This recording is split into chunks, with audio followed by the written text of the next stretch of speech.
Wake up, wake up, wake up. It's the first of the year. It's the Going On podcast with rap critic and Muse. Muse, how you doing, bro? I'm doing all right. How was your holiday? I was pretty good. Didn't really do a whole much of anything. But, can't complain. Oh, man, me neither. And that's why I'm so happy. Like, I didn't do anything. Like, I was like, oh, man, it was so nice. Like, I shook off, this was the year that I shook off all the BS about, Hollywood movies that tell you, it's like, you gotta spend time with 80 million family members during the holidays. It's like, no, man, I ain't got money for that shit. Let's just hang out with the people that are close to us right now, The fucking chosen family, Exactly. There's already enough stress that you don't need the fucking pressure, the fucking, the societal norms of things that they expect you to do on New Year's and Christmas. Man, fuck that. Just fucking do you. Take it easy. You deserve a break. Actually relax. Yeah. But I can tell you who needs to fucking relax. Needs to fucking chill. Y'all take a chill. Time out. Y'all need to cool that shit out. And that's the double truth, Ruth. Where is Lil Yachty when you need him? Over the Christmas break, and that's what makes it worse. Is like, what wasn't this Christmas time? Like, what are you doing?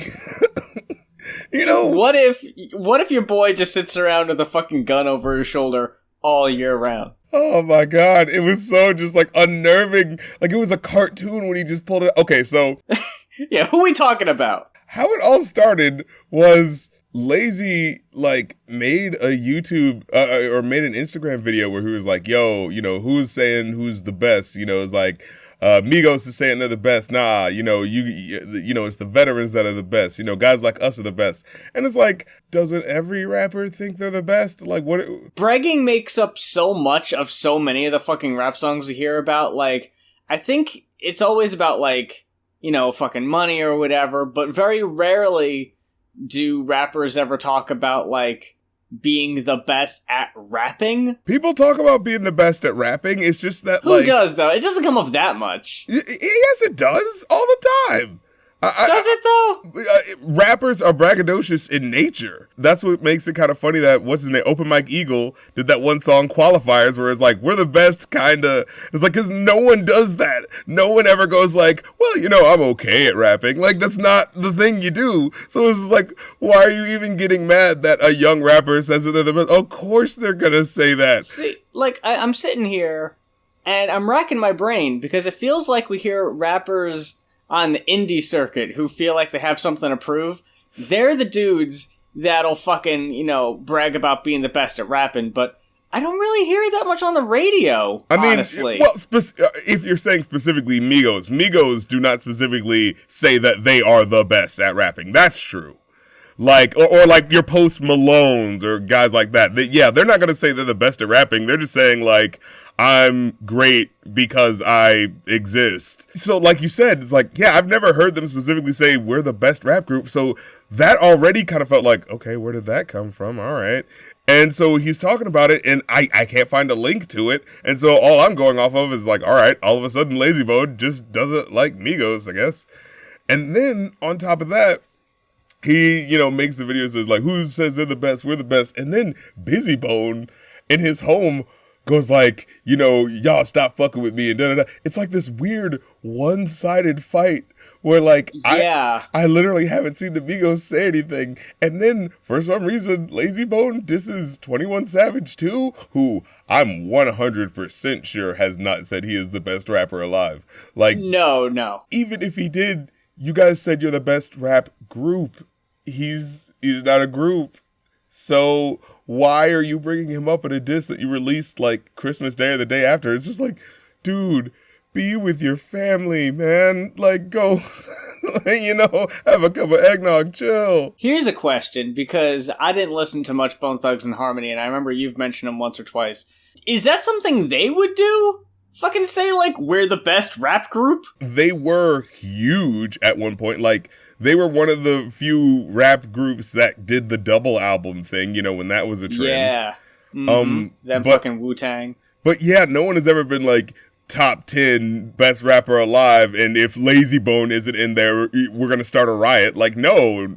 And wait a second. The one rapper who does come to mind when we talk about people who've called themselves the greatest rapper alive, fucking Wayne. Why doesn't anyone ever come after Wayne? Well, it's because he has already worked with 100% of the industry, so it's kind of too late. You can't. That would be too many bridges to burn. Yeah, fucking Migos and 21 Savage are just enough on the come up still, in a way. Sure, they're huge, but they're nowhere near Lil Wayne status. Did you see 21 Savage's response? Oh yeah, he couldn't give less of a fuck. LazyBone made a diss track called, oh my god, how the mighty have fallen, called Let Me Go.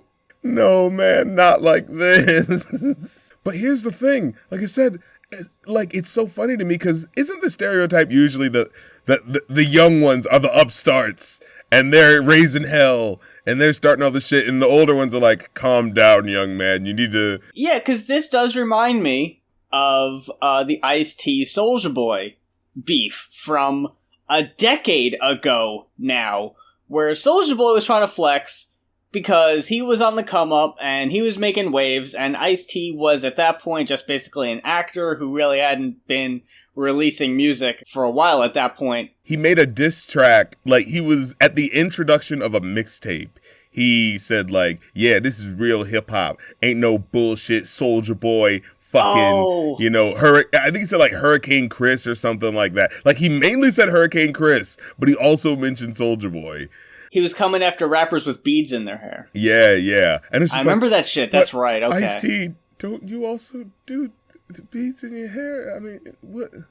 I'm pretty sure we could find a picture with a quick Google search, yeah. Yeah, I know. Like the Soulja Boy thing, they've got me siding with the fucking young dudes over these fucking legends, because these legends don't know when to fucking stop. Like, they don't know when to step down, step back. They're the ones who are starting the shit when you really look at it. Like, on a surface level, I want to be the one to go, hey, you know, it's the older guys that, like, that's what it feels like you should do, right? Like, the older guys are probably in the right, the younger guys need to chill, you know, like with the KRS-One and Nelly beef, you know? I remember when I was younger being like, all right, well, I guess I got to be on KRS-One's side because he's cooler to me. And, you know, you want to take up for the underdog, you know what I mean? But it was just like, when you actually look at how the beef starts, it's just like, wait, this whole beef started because Nelly had a song called Number One, and KRS-One had a song in the 80s called I'm Still Number One. And you're like, how dare you say number one? I have that trademarked, apparently. Do you really think that's what they're comparing? Do you think Migos is saying, we're the best rap group of 1997? No, maybe that title belongs to you, but maybe in 2018, 2019, maybe there are some other contenders. I'm trying to think of, in rap, like, what a legit disrespect looks like. I mean, you know, actually, you know who has reason for beef? You know who has absolute reason for beef? Kwame. Do y'all remember Notorious B.I.G.? He had that one line where he's like, you're played out like Kwame in them fucking polka dots. Oh, yeah. That's grounds for a legitimate beef. When you're called out on a fucking song like that. And it was like, I didn't even do anything to you. And the thing is, because Biggie was on the come up, he's like the new school at that time. It's like, yeah, that guy was kind of whack, wasn't it? And, you know, that's how things kind of travel around. You know what I mean? You know, it'd be so funny if some rapper now dissed Soulja Boy, and Soulja Boy is like the old guard. What? And he has to be the fucking curmudgeon.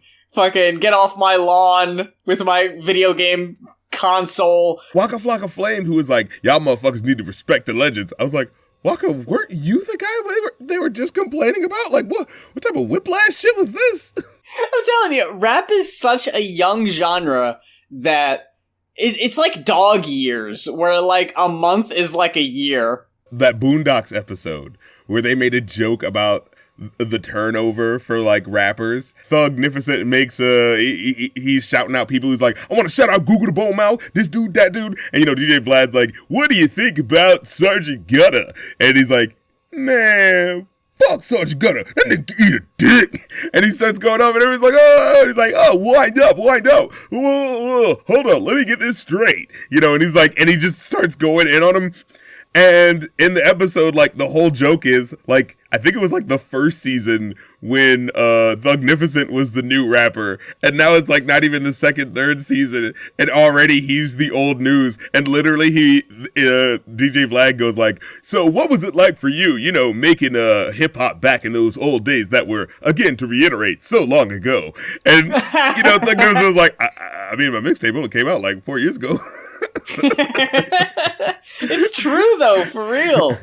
And now it seems like it's slowly starting to get quicker. You know what I think really helps with that? The fucking XXL freshman class. How we have a new class every year, that automatically makes it feel like whoever came out last year is already automatically old news because they're not the new class anymore. We had to put an actual label on it to specify, no, these are the new cats. Like, dude, some of the like, what if the people from last year's class don't even have, like, a fucking album out yet? It doesn't matter. The fucking time's passed. They had their window and they missed it. They had their chance. Right? Like, there's some people from last year who I still never heard anything about, really. Like, they didn't make waves like that. And then you sort of think, like, well, because then you hear someone else from that year who's like, they actually did put out an album and they didn't get any love. And so it's like, well, what the fuck? How are you guys vetting this? It's like, look, if you need to hire someone to listen to hip hop all year and figure out what's going to be what, like I'm right here. Like, now here's how it ends. So BizzyBone goes on Instagram and, like, pulls out a huge ass shotgun and starts brandishing it, like, behind his back, like, you know, like holding it, you know, over his arms. You know what I mean? Like, you don't want to fuck with me. Don't come over here, son. And I was just like, honestly, as I'm watching this, I'm like scrambling, trying to find, what did Migos say?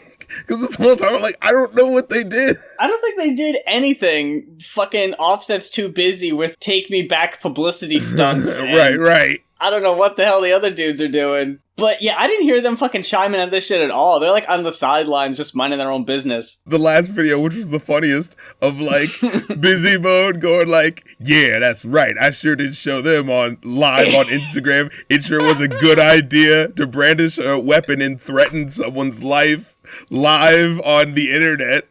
And then, of course, you hear a woman go like, hey, and he does like the most dismissive arm thing. He's like, be gone, peasant. The king of the castle.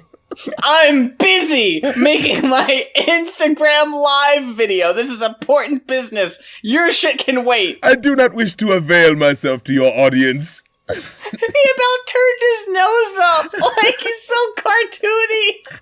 And then he fucking, like, I guess he was like, it's the fucking cops. I mean, his fucking tone changes so quick, just from, be gone, oh shit! He goes from the king to the puppy-eyed, like, Disney character who's, like, just found out he's in trouble, like, the fucking face he made is priceless. The transition, I was just like, you know, honestly, I think we should be doing more stuff with BizzyBone. I think he has a way more interesting life. Why don't we know more about him? What is he up to? Like, is there more we just haven't seen? You know, like, is there more spine-tingling adventures of BizzyBone? He's got a fucking name, like, prime for, like, an R.L. Stine book series. Oh, it's BizzyBone and LazyBone. What are they up to? BizzyBone. People talked about it, but I don't think enough people talked about it. Like, I think people didn't really acknowledge how bizarre the whole thing was. Yeah, that's the thing. It's just like, I mean, I try not to just do, like, celebrity gossip stuff, but it's just like, this is really fucking weird. Like, what is going on right now? Like, are these guys okay? It seems out of the fucking blue, and it just ends as quick as it started, and I'm sure fucking Migos and 21 Savage just standing there like, alright, so is that just like it? What just happened? Is it just over? Yeah, exactly! Like, what the fuck just happened? Like, and I gotta... Like, I think we just watched a group implode. Like, what? 21 Savage says in the video when he responds, he's like not heated, he's not angry, he's just like, honestly, every time I've seen people try to fuck with 21 Savage, like, I want to start a hashtag, leave 21 Savage alone. Like, he doesn't fuck with anybody. Like, he's the one guy who seems like, oh yeah, he's probably on that real shit. Like, he got kicked out of this place and this, that, and the third, and he just happened to get a record. It was like, yeah, you know, he's probably on that real shit for real. And then it's just like, why do people keep fucking with him? and you see his responses are always usually pretty chill. Like with this response, this dude was brandishing a firearm, threatening him, made a diss track to him, and 21 Savage just gets on live and just goes like, yeah, I actually like this guy's music, and that was one of the worst diss songs I've ever heard in my life. Like, what was that? What? Like, he's just giving an honest, he's just like, man, no, he was just like, no cap, that's the worst track I've ever heard in my life. And it's like, and I actually fuck with some Bone Thugs too. Like, I came up on him, like, but this shit, where your homeboys at? Your homeboys ain't shit. My favorite part. What he said? Is there no one around you to tell you no, tell you to stop? He said, that man homeboy ain't shit.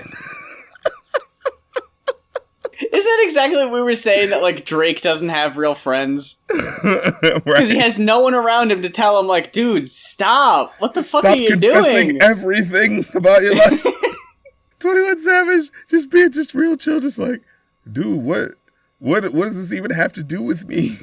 Like, I just absolutely love this fucking video. Like, 21 Savage isn't like my favorite rapper. You know, he's not like, you know what I mean? Like, he's okay. Like, oh yeah, you know, I'm cool with listening to a track from him every now and then. But it's just like, he has a really interesting disassociated personality with what's happening. It all just kind of happened around him. Yeah. Like, he didn't really have much involvement in it. He was just kind of there. That's probably the weakest diss song I've ever heard in my life. No cap. No cap. Like, the way he said it, he was just so nonchalant, just no cap. There's a level of disappointment there. Like, oh, wow, shit. Wow, fucking dudes from Bone Thugs fucking recorded a diss track to me? I gotta hear it. Oh, shit, that's it? Oh, that fucking sucks. You know, that would be funny if he was, like, actually kind of excited. He's fucking marking out. Like, oh shit, can't wait to hear it. And then it's just such a letdown. Like, he actually has a smile on his face. It's like, oh, this is going to be so fucking fun. We're going to go back and forth. And then you just see the slow 21 Savage face start to take place like this. All right. Yeah, it's like, I guess I won't be recording that response track. Right. You can see him putting the phone down when the person he was about to call. he was about to jot some shit down. It was like, it's not worth my time. I have never had such a polarizing album experience. It's like, this is the yin and yang of good and bad music. You must be talking about Persona non Grata by Urban Dance Squad, requested by Ryan Lee Husted. Thank you for your request, and if you too are listening at home and want to request an album for the show, it is simple as a one-time pledge to either patreon.com/rapcritic or patreon.com/muse. This album was bad. What in the world was this? Oh, dude. All right, look. Oh, man. I was so enthralled by Ryan, how I'm horrible so sorry. this was. I'm so sorry what we're about to do. I had to hit the Wikipedia. Wait a second. I'm like, what is this? Something's afoot. What is going on? We've talked about this a few times in the past where we talk about a rap album from foreign rappers doesn't translate. It's all word salad. It doesn't mean it. Like, when I first saw, I knew something was amiss. When I saw the name Urban Dance Squad, I almost wanted to text you back and be like, hey, we're reviewing an album, right? Not like an instructional dance video or something like that, are we? And at any point, did you feel like dancing to any of these tracks? Absolutely not. Absolutely not. At first, Molly and I were talking about it because she said that she had actually heard them before, and I'll get into that. That her first impression was that they sounded like a weak Rage Against the Machine cover band. Oh, here's what they sounded like to me. I wrote down, they sounded like like if SpongeBob took new metal seriously. Like, am I fucking lying to you? What they sounded like to me was listen to old, and I mean like first couple albums of Red Hot Chili Peppers. Oh, I know what you're talking about, yeah. Because this is some 1994 rap rock for that ass, and it's not on par with Rage, as you might think. It's very primitive. It's the equivalent of remember that song, the Tom Tom by the Tom Tom Club? Oh, the Genius of Love, and it was like, this is what black music sounds like, right? Yeah, and you just have the James Brown, James Brown, right?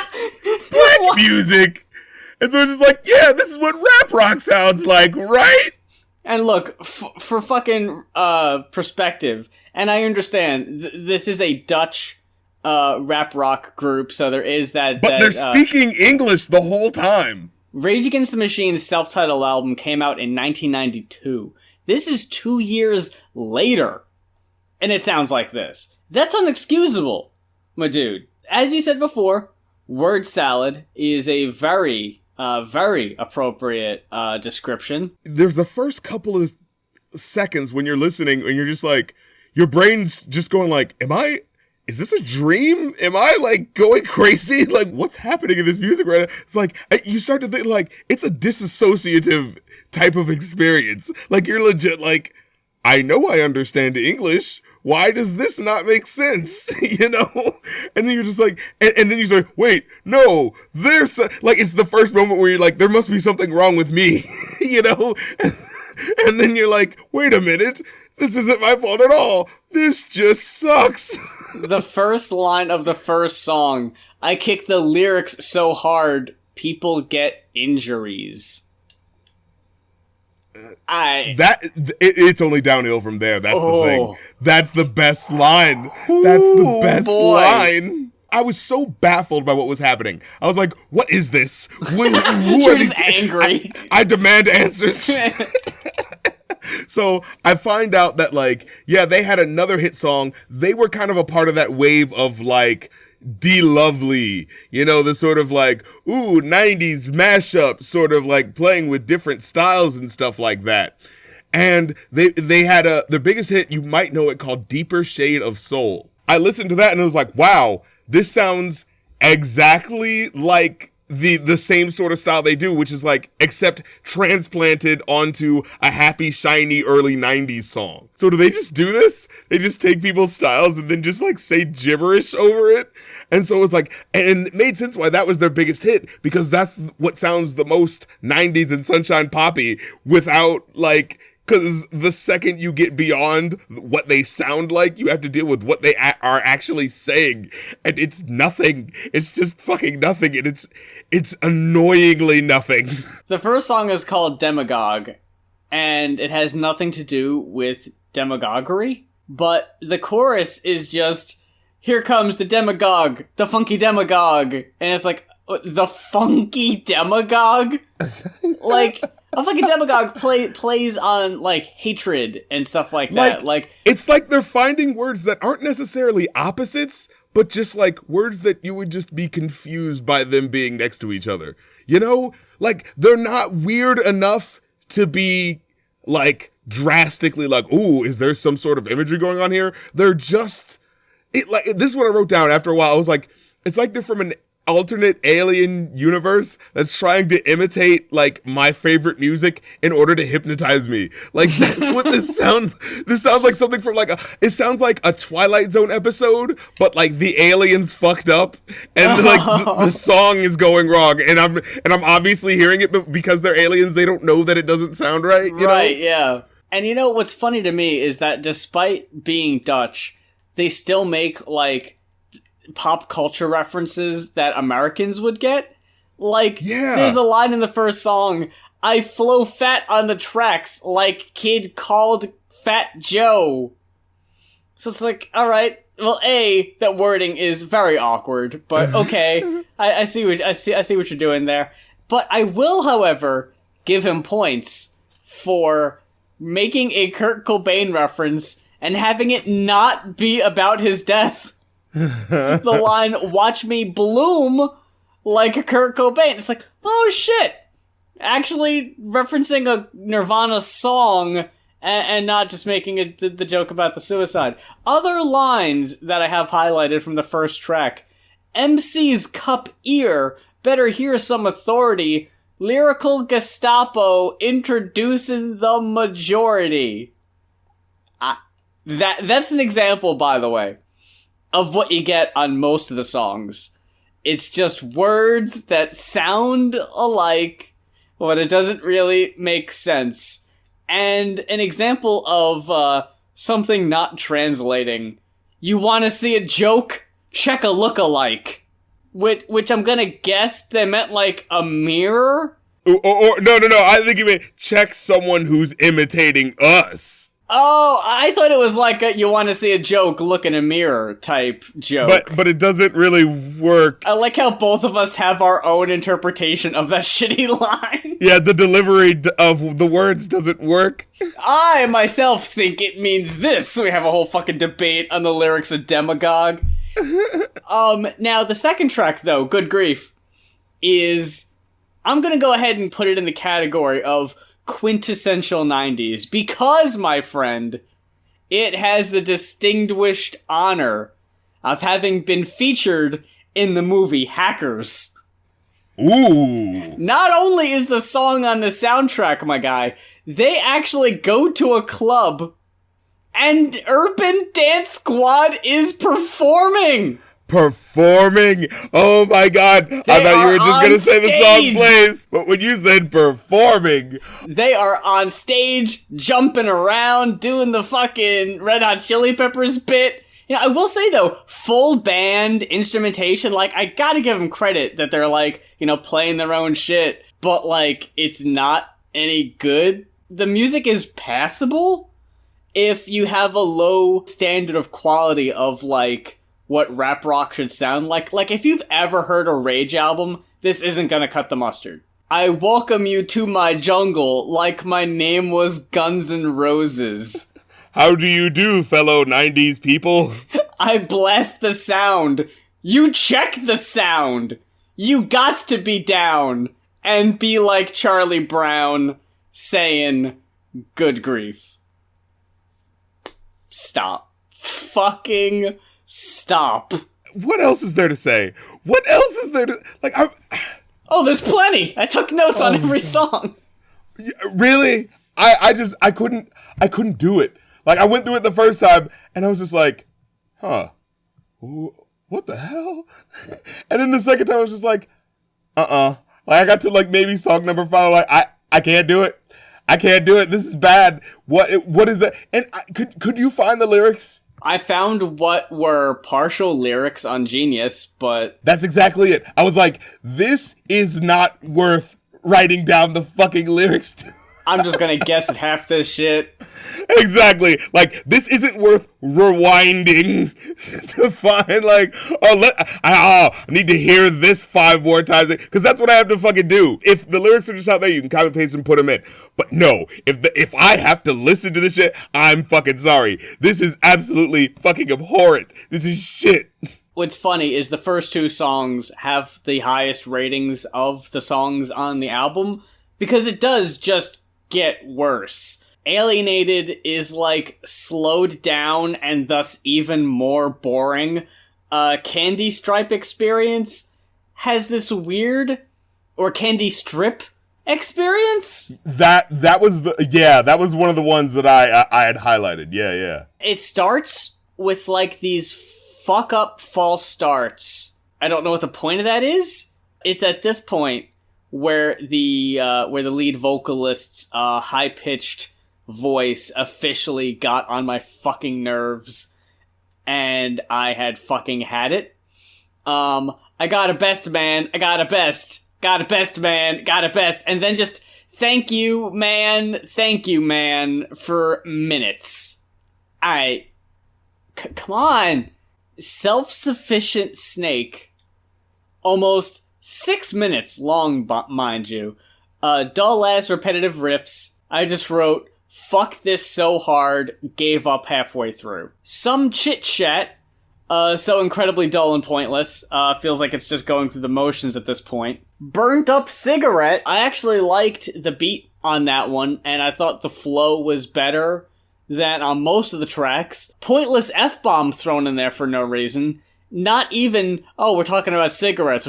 No, it's the full version of the word. Yeah, I thought that was what they were doing. Maybe again, poor translation. I'll chalk it up to that. Lyrics are shitty as ever, but really fall apart towards the end with the, hey, what? Self-styled, I just wrote, I'm so over this. Yeah, this is where I mentally, checked out. Like, after a while, it's hard to even listen to the songs. My brain's not even grasping what the rhythms or the notes or the words are. Like, I'm just falling through this. Like, you know how your brain tries to filter out information, you know, so that it can be the most sufficient it can be? You know, like, you don't remember what everything looks like in your peripheral and stuff like that. You know enough to matter. Like, this music didn't matter enough to remember it. It's just like, yeah, you don't need to keep this information. No. Reading the nonsense lyrics just wasn't important anymore. Right, it's like, not worth the effort. It's not gonna make sense. Don't even waste your time. And the lyrics aren't bad enough to highlight. That's the thing. I beg to differ. In the song Hang Out, I'm down, I should be one of the Beatles. Life's a sad song. Hard to tweedle deedle. Downer, though. 9.5 minutes. Nope. I wanted to test myself to see how long I'd make it. I made it 3 minutes, and I just said, fuck it. I couldn't fucking do it. This gets a 1 from me. Fucking 0. If there's ever an album you don't need to listen to, it's this. I hated it. It was a miserable experience of just head in my hands, confusion, wanting it to be over as quickly as possible. And if you go on Spotify, you get the deluxe edition where you get to hear it again, but live. When I saw that it was 2 hours, I almost, dude, I was about to, like, go to you, like, I'm sorry, man, this can't happen. This cannot stand. Yeah, but when I saw that it was like, oh, it's just the live version, I was like, my heart slowed down in the beating just a little bit, like, okay. Oh. However, I think it's safe to say that we had a different experience. Very polarizing week. Yeah. Welcome to 2019. Your request this week. Kyle Boniface requested Wizville by Ocean Wisdom. Again, very heavy accent. A lot of the same kind of experience going on Genius, trying to read lyrics. Incomplete, a lot of question marks because, like when we were listening to English Beat, very heavy on the slang at times, to where it's like, alright, I don't quite know what that means. This album for me had, it was varied in quality. I'll say that. There are some songs I thought were really good. For me, personally, after a while, it started to drag. The album is 1 hour and 20 minutes, and I personally don't think it needs to be anywhere near that long. I thought the song started to get a little samey, and the experience started to wear thin. The intensity with which he rhymes never lets up. It does. The songs I care for less are the songs where he sounds like he's basically just talking. I love those songs, though. They're like the slick... I think we had a very different experience. You know what it was? I was driving last night, and it was nighttime, and I think these beats, they just hit the right tone. I love British accents. Right, yeah. This is right up your alley. You know, so all right, this is a bit of a cheat. But I will say, if you play this while you're driving, bro, you know, maybe hitting 70 or, you know, just a little bit over, this is the soundtrack for that, because this shit will make you feel like, I'm a motherfucking star boy. Dude, I loved the music on every one of these songs, and it really did feel like, it felt like at some point I should have been like, man, I'm getting bored with this. But it was just like, no, but every time the beat is good, and every time the rhymes are awesome. What was that one line where he goes like, got more whips than a dominatrix? I was like, oh shit. And it was like, it was one of those perfectly crafted things where it's just like the engineering, just like everything was just so crisp. I got this shit perfect, hitting 3 points like swish, and then you hear the little, the cloth of the basketball hitting the, you know what I mean? I didn't care for that one though. Oh, I loved that one. That was perfect. Play that one while driving at night. I guarantee you. Okay, look, you are right, because I enjoyed this album when I wasn't paying as much attention to it lyrically. When I'm just driving and whatever, I liked it a lot more. When I actually sat down, got on Genius, and really paid attention to it is where the faults really started to shine for me. Songs like Swoosh, I hated the chorus. And it's like, I hate it because there are points that I really enjoyed on here, but then there are songs where I just really didn't like. And it starts with, in my opinion, one of the weaker ones, Eye Contact. I think he has the Will Smith level cockiness to pull off what he's doing. It, like, that's what I think it is. You know what I mean? Like, sometimes you hear a Will Smith line, it's not that it was that great, but Will Smith has a charisma to pull it off. Oh my God. First of all, I just want to say the beat for Righteous, immaculate, nothing short. The Righteous. I loved that shit. I really like the beat and the sample, all that shit, yeah. That one was good. That was fucking as crisp as it got. After Eye Contact, which for me wasn't the best introduction on the album, I thought the next 3 songs are the overall best on the album. Dawn, into Bricker Bat, into Ting Dun. Ooh. The fucking Dun Diggity Dun sample, like, that shit was so good. And awesome. Ya boy, I can't go without mentioning Meth. Fucking Meth again! Both Ocean Wisdom's and Method Man's flows are dope on Ting Dun. I think it's just if you start paying a little too much attention to the lyrics, it's like a lot of the songs are just kind of saying the same shit. Sound-wise, I'm totally with you. They do sound very crisp. The engineering, the production, very good, top-notch. I thought the first half was definitely better than the second half, but the second half had some moments too. Songs I really didn't enjoy.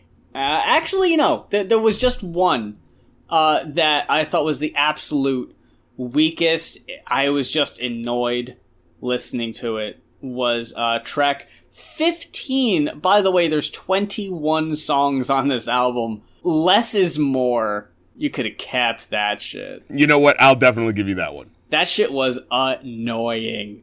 Less is more, but more is more. So give me more. Like, yeah? And then I feel like a Biggie song did this better. And then if you don't get it by that point, it has to drive the point home with the fucking Oliver sample. I'd like some more. Like, okay. Fuck off. I hated that song. And it's between 2 songs that aren't that bad. Flavors and Western Road. But, oh my God. Less is more should have been a fucking outtake. It was such garbage. You could have had a clean, even 20 songs if you include the bonus track without that one. But I will say that in the context of the album, the last track, Goose Fraba FM, does really come out of nowhere, especially after Perspectives and Menacing. There were more the laid-back songs, but I thought that worked with his laid-back delivery, like, that actually showed some personality. And I wish more songs were like those two. Officer, I loved the way he did that reference to KRS-One. The officer. You remember that? Yeah, I don't know why the fuck he needed to do that for that long, though. But I thought it was a dope shout-out, though. He could have done that once and it would have been fine. It went on forever. I didn't like it. All right. Damn, man, I thought we was gonna be gushing, man. Nah. Damn. There are some songs I felt really strong about, but I don't know. A lot of the choruses I'm not a big fan of. I didn't care for the chorus on Incidents. Do you feel like it's like a JID thing where it's just like there's a lot of focus on the impressiveness of the flow, but not as much on what's being said? No, because there's some songs that I wasn't even really impressed with the flow, so I'm not even really gonna... Really? Like Western Road I thought was okay. Flavors I thought was okay. I was digging this, man. Wow. You really not coming...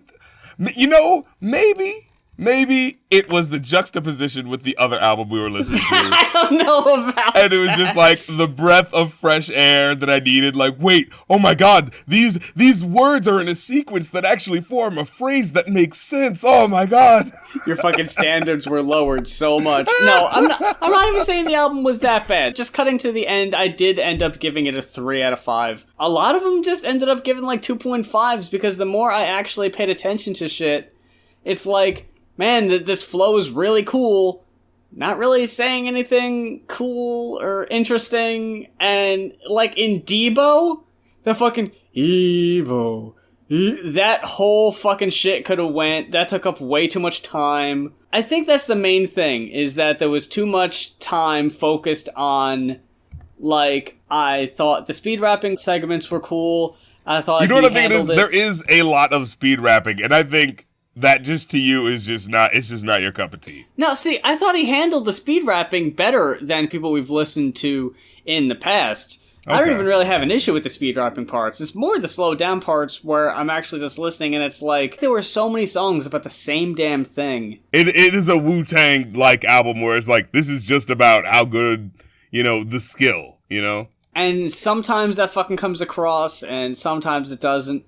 I will say, he had a really good crop of features on here, and almost every time I thought the features did a better job, except in the song Righteous, where I really liked that Rodney, I liked his verse, but it ended up being like really fucking short, especially compared to Ocean's.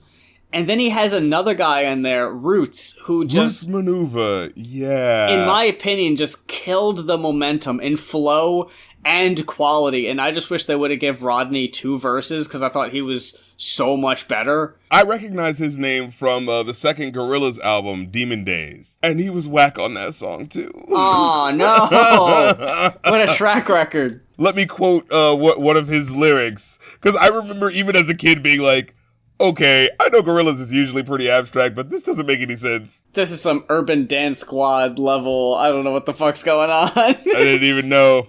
It was on All Alone, yeah, where the chorus is not their most creative work. All alone, all alone, all alone, all alone. Oh, wow, is that what he was saying? Okay, so guys, I'm going through these lyrics for the first time in years. So he says, Leviticus, Deuteronomy. I never knew what he was saying. Apparently he's saying Leviticus and Deuteronomy. But let me listen to the track again. Let me hear what it sounds like. Leviticus, Deuteronomy. Like, I almost feel like I'm missing something. Like, it's pronounced so wrong, I'm almost afraid someone's going to be like, well, actually, this is how it's pronounced in Jamaica. Like, yeah, that is a possibility. Leviticaso, Deuteronomy. Okay, Leviticaso, maybe in Italian, sure. That's how you say it. But Deuteronomy, that can't be it. That can't be right. I think it was at the point of I Ain't Eaten, where I know things weren't being recycled, but a lot of the songs are just kind of feeling the same to me. And I'll definitely give you this. If this was chopped to an hour, I would not feel like I missed anything. You could have cut like 3 or 4 songs, and I think this would have been a more enjoyable listen, because I think a big part of it was that it just overstayed its welcome. But that is to say that the last 3 songs, actually no, more than that, Incidents was alright, Perspectives, Menacing, and the bonus track, I thought those were all fine. So it did redeem itself towards the end. I think I wouldn't have been as harsh on it. Like, I think the songs I didn't enjoy as much, I probably would have been able to ignore or forgive some of the things that bugged me about them. They wouldn't have got on my nerves as much. No, I give this one a 4 out of 5. Like I said, I enjoy, and I think it's just like I enjoy that catches my ear more, so I like listening to it, the speed rapping and what they're doing with this sort of stuff. And again, the accent kind of got me. I was in the right mood. So hey, if you like British accents and you're driving home from a long trip, I guess that's it. This is the album for you. That's the context for that album. I give it a 4 out of 5. But there is no context in which you need to listen to the first album that we reviewed, because oh my god. Well, that about wraps it up. for this week's show. Thank you very much for checking us out, and thank you very much for bearing with us in these awkward holiday weeks where we had to take some time off, and finally getting back into the swing of things. Should be back to normal here. Yeah, we got a whole bunch of stuff planned for y'all. Oh yeah, absolutely. We still got a shit ton of requests coming your way. If this is your first time listening to us, though, you can hear all of our old episodes on SoundCloud and iTunes. 2019 resolution is to get the podcast on Spotify. Bear with us. We'll get that figured out one day. Check us out on YouTube. Obviously, subscribe to our channels. Hit the notification bells so you don't miss new episodes. But that about wraps it up. Thank you very much for listening. And until next week, for the Going Off podcast, I'm Muse. And I'm Rap Critic. Of course I'm on torrent. I'm driving a Porsche over the floorboards, over the 4 points, while you're in the 4 torrents, getting an abortion and a divorce at the same time to hear us affording. Is that the guy who was imitating Eminem? Yeah. Driving a 4 tours on the 4 boards. You know what that guy rapping reminds me of? That guy is like if Urban Dance Squad did Eminem songs. And that's the perfect way to end it right there.